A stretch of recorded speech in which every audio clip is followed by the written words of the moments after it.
ओम परमात्मने नमः. नमस्कार, मी आहे तुमचा मित्रजित. गीतेच्या 69व्या भागामध्ये तुमचं मनपूर्वक स्वागत आहे.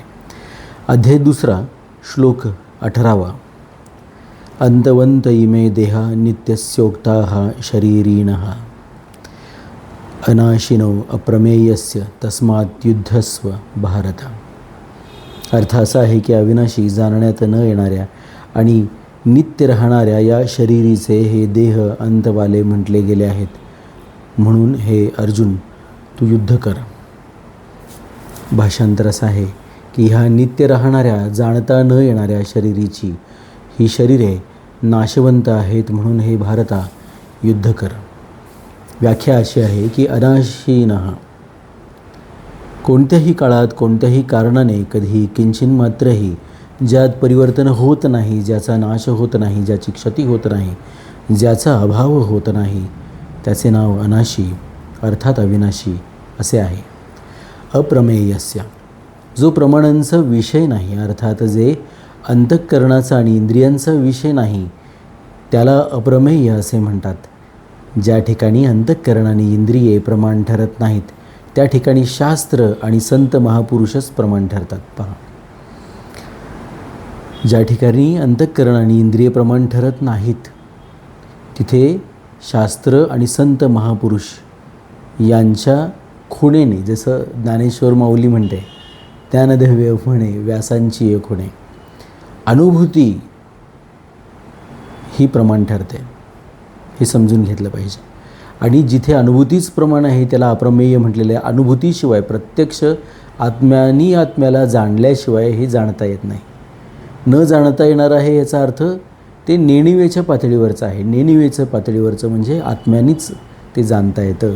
देही किंवा शरीरी हा शरीरीच्याच माध्यमातून जाणता येतो, असा त्याचा दुसरा अर्थ आहे. शास्त्र आणि संत महापुरुष श्रद्धाळू माणसासाठीच प्रमाण असतात. ज्यांची अंधश्रद्धा ठेवावी असा विषय नाही. पहा, अनुभव घ्यावा, गुरुसुद्धा पारखून घ्यावा. संत आजकाल तर संतसुद्धा पारखून घेण्याचे दिवस आहेत. पूर्वी होते, लक्षात घ्या, पण आज त्याची जास्त आवश्यकता आहे.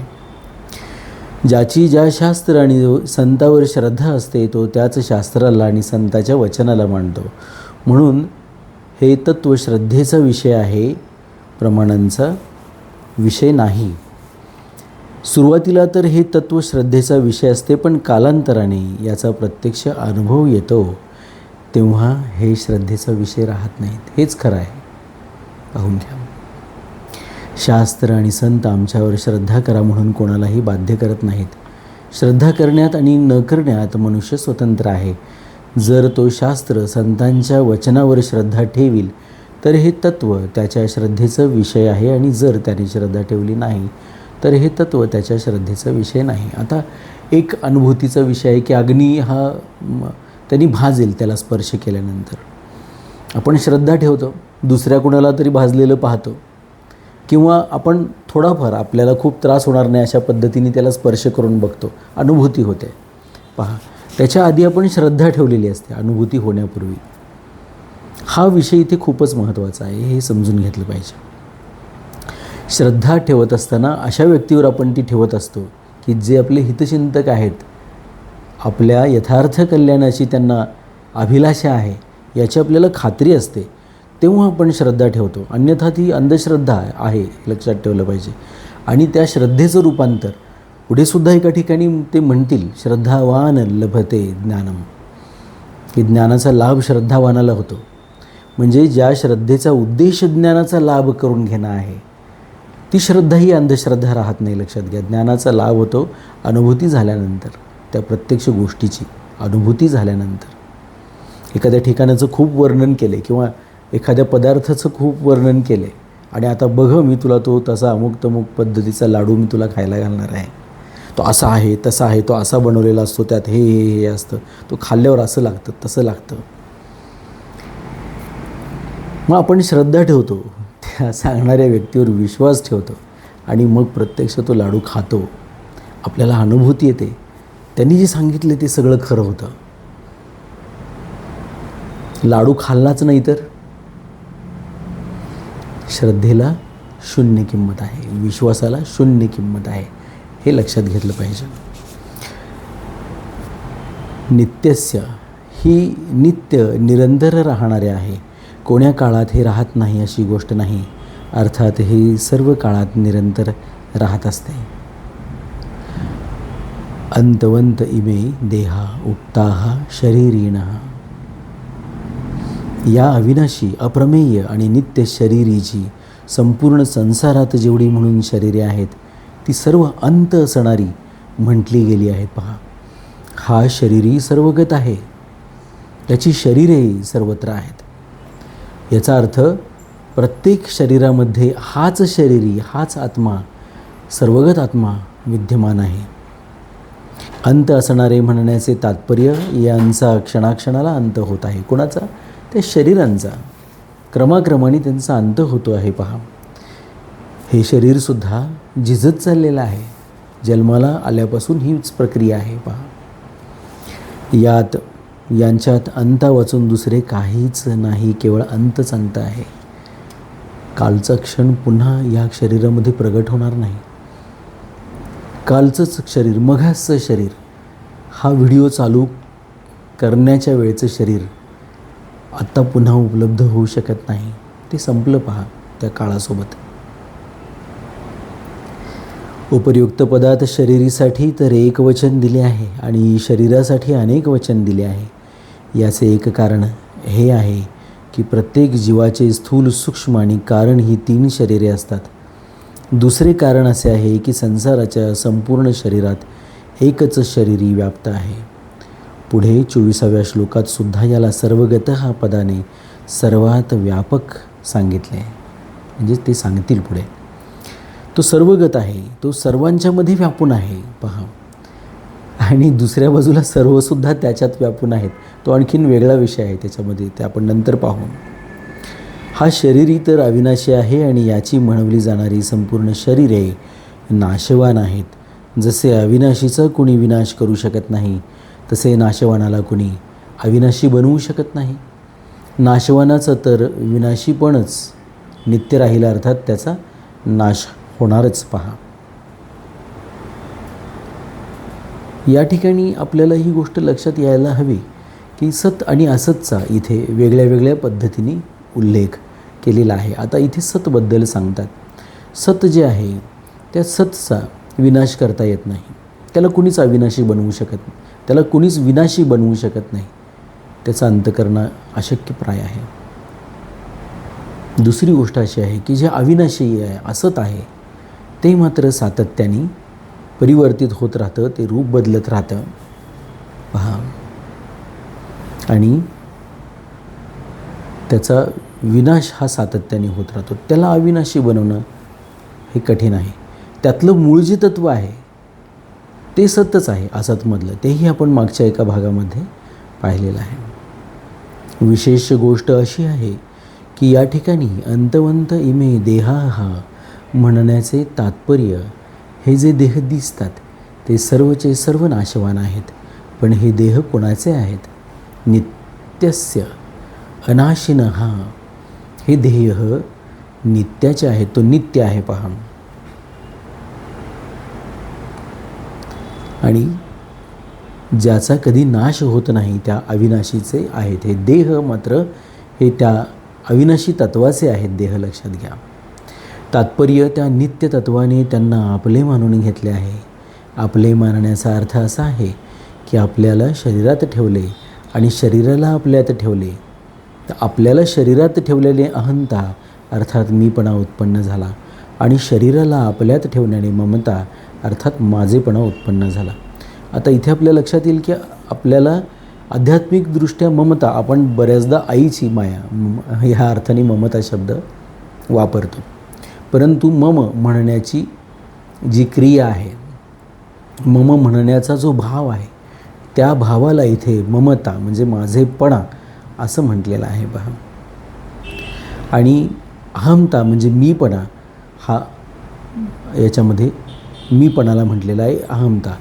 एक भाग असा आहे की हा आत्मा जो आहे किंवा हा शरीरी जो आहे तो मानतो की शरीर हे आपले आहे, त्या शरीराला आपले मानलेले आहे. एक लक्षात घेण्यासारखी गोष्ट आहे. याच्यामध्ये भाग असा आहे की आपण जे मानतो तसं शरीरी मानणं असत नाही, हे लक्षात घ्या. त्याचं फक्त संयोग करून घेणं जे आहे ते असतं. आणि मग त्याच्यानंतर आपल्याला जो शरीर म्हणून आपल्याला जो मन बुद्धी चित्त जो ह्या शरीरीने प्रकाशित केलेला जो आपलं जे साधन आहे, साधन संपत्ती आहे आपली सगळी, ही साधन संपत्ती पहा, ती हे मानत असते. मानण्याची जी क्रिया आहे ती जसं आपण मानतो प्रत्यक्षात शरीर म्हणून मन म्हणून, तशी ही मानण्याची क्रिया नाही. ह्याच्यात दुसरं पण एक विश्लेषण येऊ शकतं पहा. ते विश्लेषण असं आहे की सृष्टीच्या सुरुवातीला एक तत्त्व, हे जे परमात्म तत्त्व आहे, त्या तत्त्वाच्या मनामध्ये आलं किंवा त्या मनाला अमन म्हटलेलं आहे. अमनमध्ये आलं की एको अहम बहुस्याम, की त्यांनी मांडलं किंवा त्याच्या मनामध्ये असा विचार आला, अमनमध्ये असा विचार आला की मी एक आहे, मी बहु होईन. मनामध्ये हे होतं, अमनमध्ये हे होतं. याचा अर्थ खूप वेगळा वेगळा आहे. मनामध्ये ज्यावेळेला होतं त्यावेळेला ते बाह्य परिणामामुळे, बाह्य एखाद्या कृतीमुळे होत असतं, एखाद्या बाह्य गोष्टीचा परिणाम होतो आणि मग मनामध्ये अशा प्रकारचे विचार प्रकट होतात. परंतु अमन ज्यावेळेला होतं त्याला अमन म्हणण्याचं कारणच असं आहे की ते सगळंच एकजीव आहे त्यावेळेला. आणि बाह्य गोष्ट अशी काही नाहीच आहे की जे आत प्रभाव करेल, म्हणून त्याला मन न म्हणता अमन म्हटलेलं आहे. आणि तिथे ती गोष्ट निर्माण झाली, तो विचार निर्माण झाला असं म्हटलेलं आहे की तो कोणत्याही बाह्य प्रभावाशिवाय निर्माण झाला. म्हणून हे वाटणं या आध्यात्मिक अर्थाने असं आपण घेतलं पाहिजे. आपल्याला जशी अनुभूती असते त्याच पद्धतीने ह्या गोष्टींचा विचार करावा. हे पुस्तके नाही पहा, हे पांडित्य नाही पहा, हे केवळ शब्द नाहीत पहा. ज्यावेळेला एकनाथ महाराजांना त्यांच्या गुरूंनी विचारलं ज्ञानेश्वरी वाचल्यानंतर जनार्दन स्वामींनी की कसं वाटतं आहे, काय अनुभूती आहे, कसं वाटतं आहे या क्षणी, तर एकनाथ महाराज म्हणतात की यातली एक तरी ओवी अनुभवावी. तो अनुभव फार महत्त्वाचा आहे. हा स्वयं ज्या ज्या वस्तूत आपल्याला ठेवतो किंवा ठेवीत जातो त्या त्या वस्तूत मीपणा होतच जातो. जसे आपल्याला धनामध्ये ठेवले तर मी धनी आहे, आपल्याला राज्यात ठेवले तर मी राजा आहे, आपल्याला विद्येमध्ये ठेवले तर मी विद्वान आहे. पहा, आपल्याला बुद्धीमध्ये ठेवले तर मी बुद्धिमान आहे, आपल्याला सिद्धीत ठेवले तर मी सिद्ध आहे, आपल्याला शरीरात ठेवले तर मी शरीर आहे, इत्यादी इत्यादी. म्हणजे हा स्वयं ज्या ज्या वस्तूत आपल्याला ठेवीत जातो त्या त्या वस्तूमध्ये, म्हणजे आता जसं पहा, आपण असं जे म्हणतो ना की याच्यामध्ये हा विचार आपल्याला करता आला पाहिजे की पाणी एक उदाहरण म्हणून आपण घेऊया. पाणी भांड्यामध्ये गेल्यानंतर भांड्याचा आकार धारण करतं. दुसरा विषय, पाण्यामध्ये जे तुम्ही लिंबू पिळलात तर त्याची चव आंबट होते, साखर मिसळली तर त्याची चव गोड होते. म्हणजे बाहेरून त्याच्यात काहीतरी मिसळलं जातं तेव्हा त्याचं स्वरूप, चव जे काय आहे त्याचं ते बदलतं. पहा, त्याच पद्धतीने हे आत्मतत्व जे आहे ते ज्याच्या ठिकाणी जसं जसं पद्धत आहे, एकतर ते त्याच्यात मिसळेल किंवा त्याच्यात काहीतरी मिसळेल. तर ही प्रक्रिया सातत्याने सृष्टीच्या ह्या चक्रामध्ये होत असते. आणि जिथे जशा पद्धतीचा संयोग होईल तसं ते बनतं. लक्षात घ्या, त्याला स्वतःचं रूप आहे का? नाही. त्याला स्वतःचा आकार आहे का? नाही. त्याला स्वतःचे गुण आहेत का? नाही. ते निर्गुण निराकार आहे आत्मतत्व. लक्षात घ्या.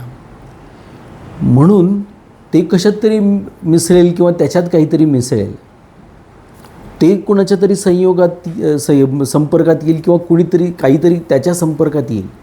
इथे ते स्वतः काही करत नाही, हे लक्षात घेतलं पाहिजे. संपर्कात येणं नाही येणं हे विषयसुद्धा हे निर्गुण निराकार आत्मतत्व करत नाही, सत्तत्व करत नाही, हे लक्षात घेतलं पाहिजे. सत म्हणजे हे जे अस्तित्व, मूळ अस्तित्व जे आहे ते अशा पद्धतीने आपलं काम करत असतं. परंतु ते सगळ्याचा प्रेरक मात्र होत असतं. ही खूप महत्त्वाची यातली गंमत आहे. हा स्वयं ज्या ज्या वस्तूत आपल्याला ठेवीत जातो त्या त्या वस्तूत तो मीपणा तसा होतच जातो. पहा, हा स्वयं ज्या ज्या वस्तूंना आपल्यामध्ये ठेवत जातो त्या त्या वस्तूत माझेपण होतच जाते.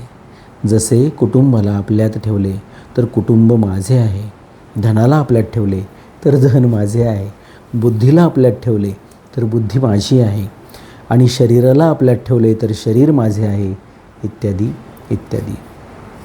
क्रिया अशी हो अथवा तशी हो. म्हणजे असं म्हटलेलं आहे, स्वामीजी म्हणतात की त्यांनी त्या वस्तूत आपल्याला जर ठेवलं तर मीपणा निर्माण होतं, आणि वस्तू आपल्यामध्ये ठेवली तर माझेपणा निर्माण होतो. म्हणून सांगतात, जडतेशी मी आणि माझेपण होण्यानेच सर्व विकार उत्पन्न होतात. तात्पर्य, शरीर आणि मी स्वयं दोन्ही वेगवेगळे आहेत या विवेकाला महत्त्व न देण्यानेच सर्व विकार उत्पन्न होतात. परंतु जे या विवेकाचा आदर करतात, महत्त्व देतात, ते पंडित असतात. असे पंडित लोक कधी शोक करीत नाहीत. पहा, कारण सत सतच आहे आणि असत असतच आहे याचा त्यांना योग्य अनुभव होतो. आता इथे तस्मात जे पद इथे वापरलेलं आहे त्या पदाच्या संदर्भाने या ठिकाणी तस्मात पद युक्ती म्हणजे समजण्यासाठी आलेले आहे. त्याच पद्धतीने अर्थात जर युक्ती तुझ्या लक्षात आली असेल तर तू युद्धाला सज्ज हो. याचप्रमाणे गीतेत तस्मात पदाचा प्रयोग बहुतेक प्रकरणाच्या समाप्तीच्या वेळी अथवा युक्तीच्या वास्तविकतेच्या समाप्तीच्या वेळी केला गेला आहे. जसे 2ऱ्या अध्यायाच्या 30व्या, 3ऱ्या अध्यायाच्या 19व्या, 8व्या अध्यायाच्या 7व्या व 27व्या इत्यादी श्लोकात तस्मात प्रकरणाच्या समाप्तीसाठी आले आहे, आणि 2ऱ्या अध्यायाच्या 25व्या, 27व्या, 37व्या, 68व्या आणि 11व्या अध्यायाच्या 33व्या इत्यादी श्लोकात तस्मात पद युक्तीच्या समाप्तीसाठी आलेले आहे. पहा, आता हे काय म्हणतात, अनाशी असल्यामुळं त्याला ते अप्रमेय असल्यामुळं तशा पद्धतीने त्याला जाणून युद्धाला तू तस्मात युद्धस्व भारत. आता युद्ध कर म्हणतात. युद्धाला इथे पहिल्यांदाच आज्ञा देतात, हे लक्षात घेतलं पाहिजे. आता तस्मात युद्धस्व या पदाची व्याख्या काय आहे? भगवान अर्जुनाला आज्ञा देतात की सत असतला योग्य समजून तू युद्ध कर, अर्थात प्राप्त कर्तव्याचे पालन कर. आता इथे सतला सत आणि असतला असत जाणून, म्हणजे कुठल्याही पद्धतीने तू युद्ध केलंस तर तुझ्या सत्तेचा कुठल्याही पद्धतीने नाश होणार नाही म्हणून भगवंत सांगतात. असतला असत जाण आणि मग तू नाश करणारा नाहीच होऊ शकत. तू तुझं फक्त कर्तव्य करतोय आहेस हे जाणून तू युद्ध कर म्हणून सांगतात. तत्व जाण आणि मग युद्ध कर म्हणून सांगतात. हे लक्षात घेतलं पाहिजे. सत आहे ते अप्रमेय आहे, सत जे आहे ते अनाशीन आहे, अविनाशी आहे, आणि काहीही जरी केलंस तरी असतमध्ये अविनाशीपणा, म्हणजे तुला असं वाटेल की तू जर यांचा नाश नाही केलास तर हे सगळे अमर होतील, मरणारच नाहीत कधी, असं तर थोडंच होणार आहे. अमर तर केवळ आत्मतत्व आहे, शरीरी आहे, देही आहे.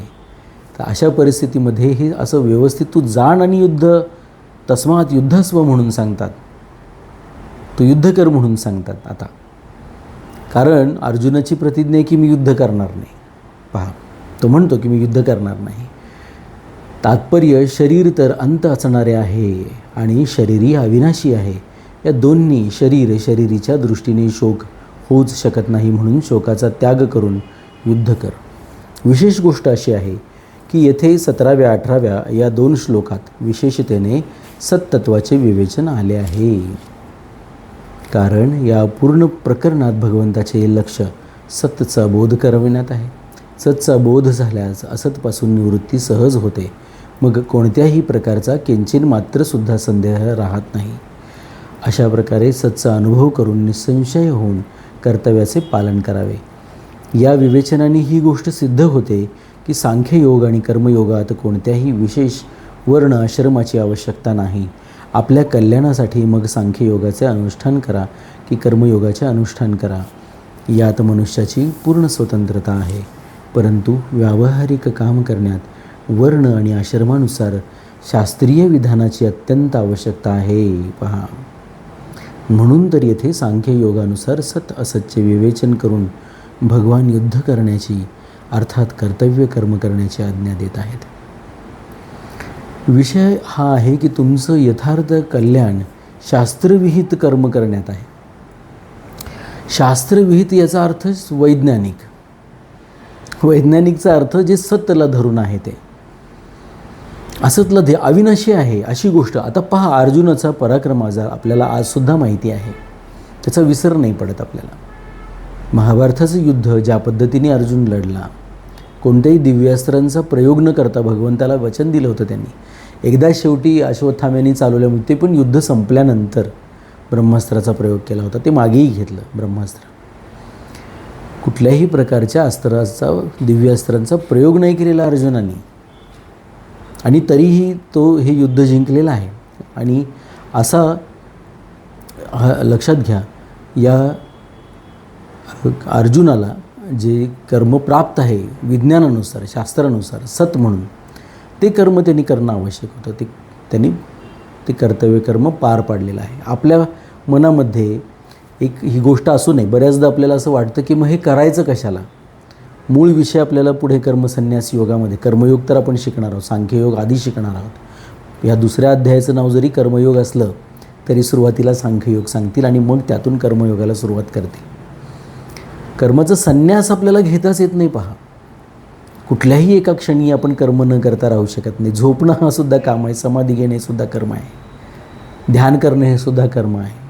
आणि नुसतं तुम्ही बसून राहिलात म्हणून ह्या विश्वामध्ये काही फरक पडतो अशातला भाग नाही. आपण जन्माला आलो नसतो तर ह्या जगाला विश्वाला काही फरक पडला नसता. जन्माला आलोय म्हणून सुद्धा काही फरक पडत नाही. फरक पडण्यासाठी जिथे जिथे हस्तक्षेप झालेला आहे, लक्षात घ्या, ह्या विश्वाच्या पसाऱ्यामध्ये. आपण मध्यंतरी कोरोना काळ होता त्यावेळेला मानवी हस्तक्षेपाशिवाय ही पृथ्वी किती छान चालू शकते ह्याचा अनुभव घेतलेला आहे.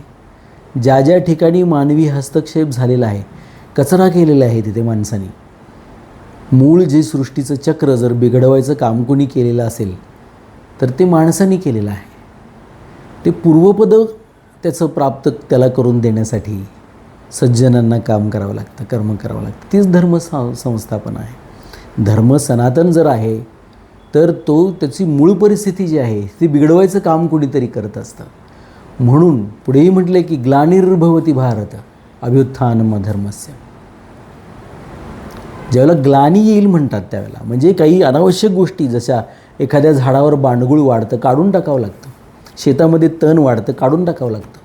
नको त्या रोपट्याच्या वयामध्ये लहानच ते रोपटं असताना त्याला फळं लागतात, चांगलं माळी ते कापून टाकतं. शिल्प त्या दगडामध्ये आधी तयारच असतं, चांगला शिल्पकार अनावश्यक भाग दूर करतो.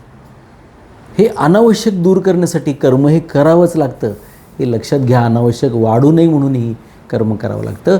चांगलं शिल्लक राहावं, जे जसं आहे भगवंतांनी बनवलेली ही जी सृष्टी खूप सुंदर आहे, ती जशी आहे तशी राहावी म्हणून सुद्धा कर्म करावं लागतं, स्वतःसाठी नव्हे. म्हणून इथे हे प्राप्त कर्तव्य आहे. आणि अर्जुन म्हणतात की मी युद्ध करणार नाही, म्हणून त्यांना सांगतात की युद्ध कर, आता उठून उभा राहा म्हणून मगाशी सांगितलं, आता म्हणतात युद्ध कर. पुढे 13व्या अध्यायात जेथे ज्ञानाच्या साधनांचे वर्णन केले गेले आहे तेथेही असक्तीर नभीष्वंग ह पुत्रदार गृहा दिशू म्हणतात ते की म्हणजे 13व्या अध्यायाचा 9वा श्लोक आहे की म्हणून पुत्र घर स्त्री इत्यादीच्या आसक्तीचा निषेध केला आहे. आता इथे हे काही गोष्टी ज्या अशा पद्धतीने येतात ज्या भेदभाव करणाऱ्या आहेत. पुत्रमध्ये पुत्री, घर म्हणजे संन्यासाचा आश्रमसुद्धा, आणि स्त्रीमध्ये पतीसुद्धा आलेला आहे. पहा, इत्यादीच्या आसक्तीचा निषेध केलेला आहे. स्त्रियांनी सुद्धा पतीची आसक्ती करू नये, पुरुषांनी स्त्रीची करू नये. आसक्ती करू नये याचा अर्थ प्रेम करू नये असं नव्हे. प्रेम ही अशी भावना आहे की समोरच्याचं किंवा समोरचीचं माझ्यावर आहे म्हणून माझं तिच्यावर आहे, हा व्यापार आहे. त्यांचं माझ्यावर असावं की नसावं हा ज्याचा त्याचा विषय आहे. माझं मात्र सर्वांवर प्रेम आहे, हे खरं प्रेम आहे. ते अवलंबून नसतं कशावर. म्हणून आसक्ती हा विषय त्या पद्धतीने समजून घेतला पाहिजे. जर संन्याशीच सांख्ययोगाचे अधिकारी असते तर पुत्र, स्त्री, घर इत्यादीपासून आसक्तीरहित होण्यासाठी म्हणण्याची आवश्यकताच नव्हती, कारण संन्याशाला पुत्र, स्त्री, घर इत्यादी नसतेच. आता पहा, 6 गोष्टींचा न्यास जो करतो, संन्यास, जे षडरिपू म्हटलेले आहेत, काम, क्रोध, मद, मोह, लोभ, मत्सर, यांचा न्यास करणं म्हणजे यांना विशिष्ट पद्धतीने आध्यात्मिक प्रगतीसाठी चॅनलाइज करणं, वळवणं, त्यांना ती ऊर्जा एका दिशेला वळवणं, परमात्म्याच्या चरणाशी वळवणं. लक्षात घ्या, त्याला म्हणायचं संन्यास. त्याचं विवाहाशी काही संबंध आहे की नाही हे आपण ज्याचं त्याने ठरवावं. भगवान श्रीकृष्ण संन्यासीच होते. 8 स्त्रिया, 16,108 नव्हे, त्याच्याबद्दल बोलेल मी कधीतरी. ते काय आहे ते आध्यात्मिक गोष्ट कधीतरी सांगेन, या वाचनाच्या ओघात सांगेन. अशा प्रकारे गीतेवर विचार केल्याने सांख्ययोग आणि कर्मयोग दोन्हीही परमात्मा प्राप्तीची स्वतंत्र साधने सिद्ध होतात. ती कोण्या वर्ण आणि आश्रमावर किंचित मात्र सुद्धा अवलंबून नाहीत. या ठिकाणी सांख्ययोग एक भाग लक्षात घ्या आणि कर्मयोग ही 2 स्वतंत्र साधने सिद्ध होतात. ठीक आहे, जायचं आहे त्या एकाच ठिकाणी सगळ्या मार्गाने. आता ती मी वर पाहतोय म्हणजे भौगोलिक कुठल्या ह्याच्यामध्ये जाऊ नका, आज जावा. तर या ठिकाणीच आपल्याला ज्या परमात्मा तत्वाजवळ पोचायचं आहे, मार्ग पद्धती कोणत्याही निवडा. आता इथे काही सांगितलेत, 18 सांगितलेत, 19 सांगितलेत, आपण समजू. परंतु शिवसूत्रात मी म्हटलं ना 114 सांगितलेत पद्धती वेगळ्या वेगळ्या. अनेक ठिकाणी अनेक वेगळ्या वेगळ्या पद्धतींचा फरक आहे, विषय नाही आहे त्याच्यामध्ये. पण त्या पद्धतीने जायचं आहे कुठे, मग ती कोणत्याही प्रकारचं तो जो आहे तो मार्ग असू दे पहा, विचार असू दे पहा, संप्रदाय असू दे पहा, किंवा आपल्याकडे जे आपण म्हणतो दर्शन, नवदर्शनांबद्दल आपण बोलतो, त्या 9पैकी कोणतंही दर्शन असू दे, उद्देश सगळ्याचा एकच आहे. ही महत्त्वाची गोष्ट आहे. तर या प्रकारे गीतेवर विचार केल्याने सांख्ययोग आणि कर्मयोग दोन्हीही परमात्मा प्राप्तीची स्वतंत्र साधने सिद्ध होतात की ती कोणत्या एका वर्ण आणि आश्रमावर किंचित मात्र सुद्धा अवलंबून नाहीत. आता या सगळ्याचा परिशिष्ट किंवा या श्लोकाचा परिशिष्ट भाव असा आहे की भगवंताने आपल्या उपदेशाच्या आरंभी गतासून म्हणजे मृत आणि अगतासून म्हणजे जिवंत दोन्ही प्राण्यांना अशोच्य सांगितले. पुढे 12व्या-13व्या श्लोकात गतासून याला अशोच्य सांगण्यासाठी सत नित्यचे वर्णन केले आणि 14व्या-15व्या श्लोकात अगतासून याला अशोच्य सांगण्यासाठी असत म्हणजे अनित्याचे वर्णन केले. मग सत आणि असत दोन्हीचे वर्णन 16व्या श्लोकात केले. त्यानंतर सतच्या भावाचे आणि असतच्या अभावाचे विवेचन मुख्य रूपाने 17व्या-18व्या श्लोकात करून एक प्रकरण पूर्ण करतात. लक्षात घ्या, म्हणजे तिथे तस्मात म्हटलेलं आहे आणि ते काय म्हणतात, जो विषय तिथे चालू झाला, जाणारे येणारे, अंतवंत नाशवंत, सत आणि असतच्या संदर्भात मूळ जे 2 गुण आहेत, परिवर्तनशीलता आणि अपरिवर्तनशीलता. सत जे आहे ते अपरिवर्तनशील आहे, असत जे आहे ते परिवर्तनशील आहे. सत जे आहे ते अविनाशी आहे, असत जे आहे ते विनाशी आहे. असत जे आहे ते अंतवंत, अंत असणारं आहे. अशा पद्धतीनं हे जे प्रकरण चालू केले, हा जो विषय चालू केलेला आहे भाव आणि अभावच्या संदर्भाने, तो इथे तस्मात म्हणून ते थांबवतात बा. मग सत आणि असत दोन्हीचे वर्णन 16व्या श्लोकात केले आहे. आता 16वा, 17वा आणि 18वा 3च श्लोक आहेत. 20, 21, 22, 25 30 सेकंद म्हणा, एक श्लोक म्हणायला लागतात, दुसरा श्लोक म्हणायला लागतात, तिसरा श्लोक म्हणायला लागतात. एक 1.5 मिनिटांचा खूप तर हा संवाद आहे. त्याच्यामध्ये सगळ्या वेदांताचं सार मागच्या एका श्लोकात स्वामीजींनी सांगितलं की न असतो विद्यते भाव न अभाव विद्यते सथा. सगळ्या वेदांताचा सार त्याच्यामध्ये येतो. पहा, एक श्लोक विश्लेषण करायला आपल्याला 1-1 तास लागतो. म्हणालो तर आयुष्यसुद्धा अपुरं पडेल एक श्लोक विश्लेषण करायला. हा खूपच छोटा संवाद आहे म्हटलं तर. एक अगदी सगळ्या गीतेचं जरी अगदी आपण हे केलं आणि कुठेतरी बसून त्याचं मराठी भाषांतर आणखीन हे वाचायचं म्हटलं तर त्याला सगळ्याला मिळून एक 45-50 मिनटंसुद्धा पुरेशी आहेत. 18 अध्यायाला मिळून काही जणांना दुप्पट वेळ लागेल. एक 90 मिनटं, एक 1.5 तास समजा. हा एक 1.5 तासाचा संवाद आहे अर्जुन आणि कृष्णामधला. पण संपूर्ण आयुष्याला लागणाऱ्या सर्व गोष्टी त्याच्यामध्ये आलेल्या आहेत. म्हणून आपण प्रत्येक एक श्लोक घेऊन स्वामी रामसुखदासांच्या ह्या विवेचनाचा आधार घेऊन आपण आणखीन ह्याच्यावरती पुढचं निरूपण विवेचन करतो आहे. पहा, अजून खोलवर ते सगळं समजून घेण्याचा प्रयत्न करतो आहे. आणि याचा अर्थ ते पुरतं समजेल असं नाही. ह्याचा अर्थ ते पुरतं समजलं आहे असं पण नाही. असं कुणीच नाही लक्षात घ्या जगामध्ये. याचा अर्थ आहे की त्याचे काही त्या विषयातले कंगोरे आपल्याला कळाले आणि काही ठिकाणी प्रकाश निर्माण झाला. पहा, त्या प्रकाशाच्या आधाराने आणखीन पुढे जात त्या तत्वापर्यंत आपल्याला पोहोचायचं आहे. पहा, जरी भाव म्हणजे होणेपणा आत्म्याचाच आहे, शरीराचा नाही, तरी मनुष्याकडून ही चूक होते की तो प्रथम शरीराला पाहून मग त्यात आत्म्याला पाहतो. पुन्हा एकदा ऐका व्यवस्थित. मनुष्याकडून ही चूक होते की तो प्रथम शरीराला पाहून मग त्यात आत्म्याला पाहतो. प्रथम आकृतीला पाहून मग भाव पाहतो. वर लावलेली पॉलिश कुठंपर्यंत टिकेल. साधकाने विचार करावा की आत्मा पहिला होता अथवा शरीर पहिले होते. विचार केल्यावर सिद्ध होते की आत्मा अगोदर आहे, शरीर नंतर आहे, भाव अगोदर आहे, आकृती नंतर आहे. म्हणून साधकाची दृष्टी प्रथम भावरूप आत्मा अथवा स्वयंकडे जावे, शरीराकडे नाही. हा प्रवास हळूच स्वामीजी आपल्याला सुरू करून देतात. हे वाचत असताना, हे निरूपण होत असताना की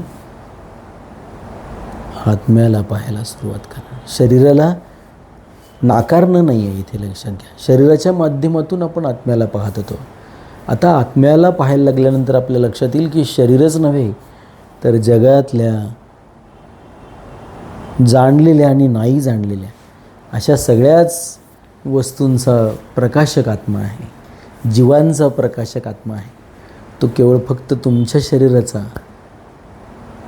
प्रकाशक नाही, केवळ माझ्या शरीराचा प्रकाशक नाही, तो सर्वांचाच प्रकाशक आहे. तो सर्वगत आहे. म्हणून स्वामीजी हळूच आपल्याला सांगतात की आत्म्याच्या माध्यमातून आता शरीराकडे पहा आणि मग सगळ्याच शरीरांकडे पहा आणि मग सगळ्या सृष्टीकडे पहा आणि मग सगळ्याच विश्वाकडे पहा आत्म्याच्या माध्यमातून. या श्लोकाचा पुढच्या श्लोकाशी काय संबंध आहे तर पूर्वश्लोकात शरीरीला अविनाशी जाणणाऱ्याविषयी म्हटले.